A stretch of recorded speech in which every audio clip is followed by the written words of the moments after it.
Heidi Bohan, author of this really excellent book, asked me over to her place to try a variety of Native American foods, especially camas. And this is camas here, and these, I don't have many bulbs of the camas from this gathering. Didn't seem like they had quite as many as they did the coos. And then these are some camas that I prepared and roasted last year. Same exact species, but in the roasting or steaming in pit for 36 hours or so, they change color and they get much sweeter. This is much sweeter. This is a little blander tasting. See. Yeah, this is definitely a camas here. You can see it's got the lily kind of Oh, but not the scale. death camas. Of course not the death camas. If it was death camas, there would be a tiny yellow line. Okay, And it would be very bitter. good to know. Yeah. So if it was death camas, you'd put it in your mouth and you would think, I really want to spit this out because it tastes so damn nasty. Yeah. But, you know, people should not be harvesting camas or any of these bulbs without getting some expert advice. And that's, you know, what I'm hoping to show here is just that there are some really great wild traditional foods that are still important, especially to Native people today as a food source. So there's that one, and then here's the one that I prepared in a cooking pit for 36 hours, sort of a thing. And the inulin then, which is present in camas, as it is in many things, is converted to sugar. And I haven't tasted this, but I'm assuming it's going to be sweeter. Much sweeter. Mm-hmm.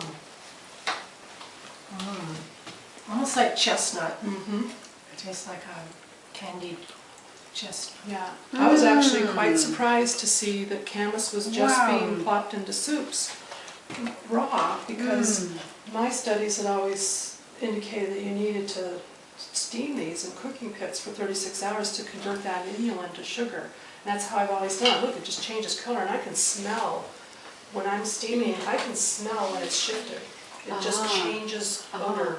And so these are some that I had done last year and froze. I steamed them and froze them and brought them out today to share with you. So it tastes like some kind of candy, like Yeah. some kind of grandpa candy. I'm not sure what. So remember we talked about that you had heard that they weren't very tasty, and I was like, no, camas is delicious. And then these could also be pounded and dried, and pounded after steaming, pounded into just a mush, and then dried in a cake, and then that would be, you know, kept in baskets and brought out and Oh, snacked I on. could eat that all the You time. could break it into a soup pan, you know, whatever. So So now the ones that are white, I mean, they're the same thing, only they're prepared a different way. they've just been simply boiled. Okay. Or steamed for a short order. I don't know how they actually prepared them for this feast, but these are clearly not steamed in a cooking pit for 36 hours. Right. These are just pretty much straight out of the field and cooked until they're tender. So the ones that were the ones cooked for 36 hours, those are the ones that taste like grandpa candy. Yeah. Grandpa candy. I don't know how else to describe it. Chestnuts, they taste Yeah, I think like that's a nice analogy, chestnuts. roasted And I think of, chestnuts. and when I first heard about this, and I was trying to create these traditional soups in school and stuff, just for people to experience it, I knew I couldn't get camas. Camas is tough to track down, so I used sweet potatoes as a counterpart, because sweet potatoes have much the same flavor and constituents. If you like this sort of thing, come on out to the forums at permies.com, where we talk about ancestral skills, homesteading, and permaculture all the time.